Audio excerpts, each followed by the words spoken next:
ನಮಸ್ಕಾರ ರೈತ ಬಾಂಧವರೇ. ಮಳೆಗಾಲದಲ್ಲಿ ಯಾವ ರೀತಿ ಅಡಿಕೆ ಗಿಡಗಳಿಗೆ ಪೋಷಕಾಂಶಗಳನ್ನ ಕೊಡಬೇಕಂತ ಕಳೆದ ವಿಡಿಯೋದಲ್ಲಿ ನಾನು ಹೇಳಿದ್ದೆ. ಈಗ ಬೇಸಿಗೆ ಕಾಲದಲ್ಲಿ ಯಾವ ರೀತಿ ನಾವು ಪೋಷಕಾಂಶಗಳನ್ನು ಗೊಬ್ಬರಗಳನ್ನ ಅಡಿಕೆ ಗಿಡಕ್ಕೆ ಕೊಡಬೇಕಂತಂದೇಳಿ ತಿಳಿಸ್ತಾ ಇದ್ದೀನಿ. ಮೊದಲನೇದಾಗಿ ನೀವು ನೋಡ್ಬೋದು ಮೈಕ್ರೋ ನ್ಯೂಟ್ರಿಯೆಂಟ್ಸ್ ಅಂತಂದು ಹೇಳಿಬಿಟ್ಟಿದ್ದು ಗ್ರೋಮರ್ ಕಂಪ್ನಿದು ಮೈಕ್ರೋ ನ್ಯೂಟ್ರಿಯೆಂಟ್ಸ್. ಇದರಲ್ಲಿ ಏನೇನಿದೆ ಅಂತ ನೋಡೋಣ ಬನ್ನಿ.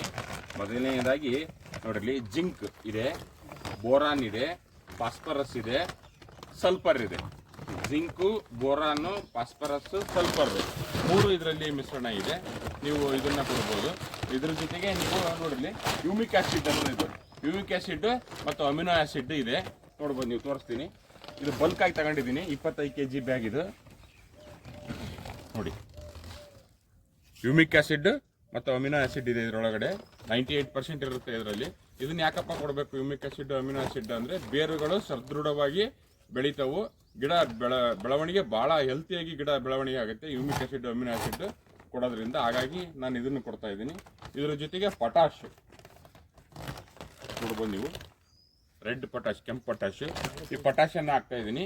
ಇದ್ರ ಜೊತೆಗೆ DAP ಅನ್ನು ಹಾಕ್ತಾ ಇದ್ದೀನಿ ನಾನು. ಇದ್ರ ಜೊತೆಗೆ ನಾವು ಏನು ಮಾಡ್ತೀವಿ ಅಂದರೆ, ಇದರಲ್ಲಿ ಬೋರಾನ್ ಇದೆ.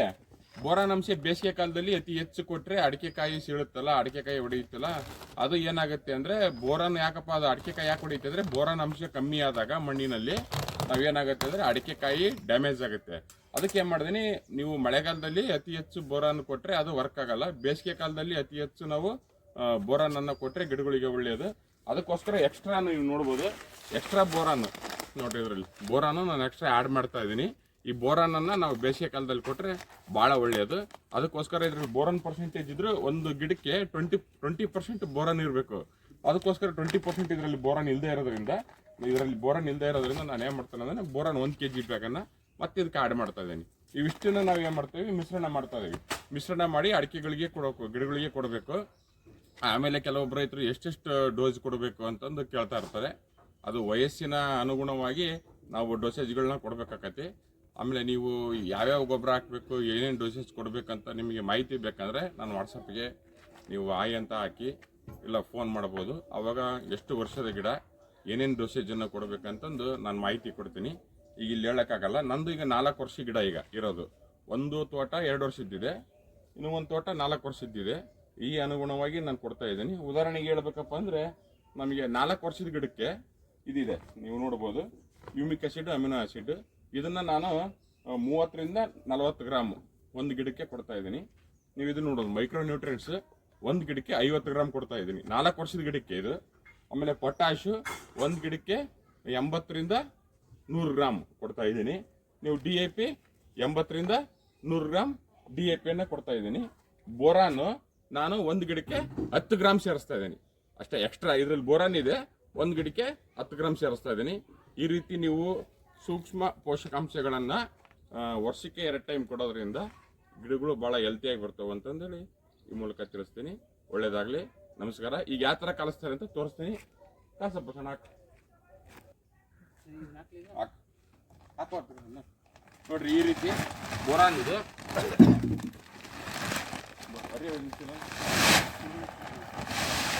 ನೋಡ್ರಿ ರೈತ ಬಂದವ್ರೆ, ನಾವೆಲ್ಲವನ್ನು ಮಿಶ್ರಣ ಮಾಡ್ತಾ ಇದ್ದೀವಿ.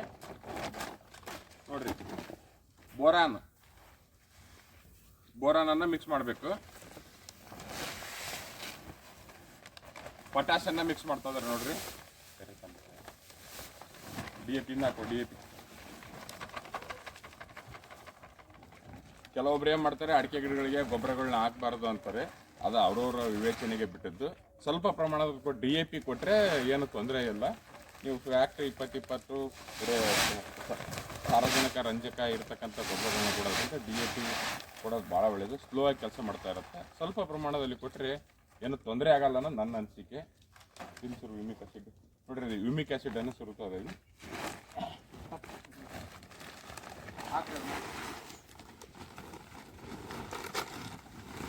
ಸ್ವಲ್ಪ ಅರ್ಧ ಹಾಕ್ಬೇಕು, ಅದು ಅರ್ಧ ಹಾಕಿನರ್ಧ ಆಮೇಲೆ ಹಾಕಂತ ನೋಡ್ರಿ.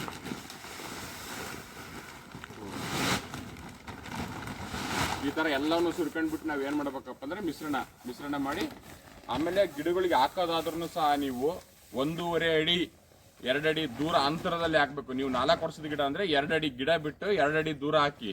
ಗಿಡದ ಹತ್ತ ಹಾಕ್ಬೇಡಿ. ಯಾವತ್ತು ಗಿಡಗಳ ಬೇರುಗಳ ಬೆಳವಣಿಗೆ ಗಿಡದಿಂದ 3 ಅಡಿ ದೂರ ಹೋಗಿರುತ್ತೆ. ಹಾಗಾಗಿ ನೀವು ಯಾವಾಗಲೂ ಬುಡದ ಹತ್ತ ಹಾಕ್ಬಿಡ್ತಾರೆ ರೈತರು. ಬುಡದ ಹತ್ತ ಯಾವತ್ತೂ ಹಾಕ್ಬಾರ್ದು. ಗಿಡದಿಂದ ನಾವು 2 ಅಡಿ ಬಿಟ್ಟು ದೂರವಾಗಿ ಹಾಕ್ರಿ. 1 ವರ್ಷ ಗಿಡ ಅಂದ್ರೆ 1 ಅಡಿ ಬಿಟ್ಟು ಹಾಕ್ರಿ. 3 ವರ್ಷ 4 ವರ್ಷ ಗಿಡ ಅಂದ್ರೆ 1.5 ರಿಂದ 2 ಅಡಿ ದೂರ ಹಾಕ್ಬೇಕು. ಯಾಕಂದ್ರೆ ಬೇರುಗಳು ಮುಂದ್ಗಡೆ ಹೋಗಿರ್ತವೆ, ತಂತು ಬೇರುಗಳಂತ ಇರ್ತವೆ. ಆ ತಂತು ಬೇರುಗಳ ಮುಖಾಂತರ ನಾವು ಈ ರಸಸಾರವನ್ನ ನಾವು ಎಳ್ಕೊಳೋದ್ರಿಂದ ನೀವು 2 ಅಡಿ ದೂರ ಬಿಟ್ಟು ಹಾಕ್ಬೇಕು. ಯಾವಾಗಲೂ ಬುಡದ ಹತ್ರ ಹಾಕ್ಬೇಡಿ. ಆಮೇಲೆ ನೀವು ಜೆಟ್ ಹೊಡಿಸಂಗಿತ್ತಂದ್ರೆ ಹಾಕಿ ಜೆಟ್ ಹೊಡಿಸ್ಬೋದು. ಇಲ್ಲ ನಾವು ಡ್ರಿಪ್ನಾಗ ನೀರು ಬಿಡ್ತಾ ಇದಾವಪ್ಪ ಅಂತಂದ್ರೆ ನೀವು ಅದನ್ನ ಹಾಕಿ ಅದ್ರ ಮೇಲೆ ಸ್ವಲ್ಪ ಮಣ್ಣು ಮುಚ್ಚಬೇಕು. ಇಲ್ಲಾಂದ್ರೆ ನಾವು ಏನಾಗುತ್ತೆ ಆಗ್ತಕ್ಕಂಥ ಸೂಕ್ಷ್ಮ ಪೋಷಕಾಂಶಗಳು ಗಾಳಿಲಿ ಏನಾಗುತ್ತೆ ಡ್ರೈ ಆದಂಗೆಲ್ಲ ಅದು ಪರ್ಸೆಂಟೇಜ್ ಕಡಿಮೆ ಆಗುತ್ತಾ ಹೋಗುತ್ತೆ. ಆ ಥರ ಪರ್ಸೆಂಟೇಜ್ ಕಡಿಮೆ ಆಗಬಾರದು ಅಂದ್ರೆ ನೀವೇನು ಮಾಡಬೇಕು, ಮಣ್ಣನ್ನು ಮುಚ್ಚಬೇಕು ಮೇಲ್ಗಡೆ. ಇಲ್ಲ ನಾವು ಜೆಟ್ಟಲ್ಲಿ ನೀರು ಹೊಡಿಸ್ತೇವೆ ಅಂದ್ರೆ ಹಾಕಿದ ತಕ್ಷಣ ನೀರು ಹೊಡಿಸಿದ್ರೆ ಏನು ಮುಚ್ಚೋದೇ ಬೇಕಾಗಿಲ್ಲ, ಅದು ಭೂಮಿಲಿ ಹಿಂಗೆ ಹೋಗ್ಬಿಡುತ್ತೆ. ಇಲ್ಲ ನಾವು ಡ್ರಿಪ್ಪಲ್ಲಿ ನೀರು ಕೊಡ್ತೇವೆ ಏನಾಗುತ್ತೆ ಭೂಮಿಲಿ ಬೇಗ ಹಿಂಗಲ್ಲ, ಮೇಲ್ಗಡೆ ಹಂಗೆ ಒಣಗಿದ ಅಂಶ ಹಂಗೆ ಇರುತ್ತೆ. ಅದಕ್ಕೋಸ್ಕರ ನೀವು ಅದ್ರ ಮೇಲ್ಗಡೆ ಸ್ವಲ್ಪ ಮಣ್ಣು ಹಾಕಿದ್ರೆ ನಿಧಾನಗತಿಯಲ್ಲಿ ಅದು ಗಿಡ ಅದನ್ನ ಎಳ್ಕೊಳುತ್ತೆ. ಒಳ್ಳೇದಾಗಲಿ. ನಮಸ್ಕಾರ. ಕಟ್ ಮಾಡ.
Yeah, but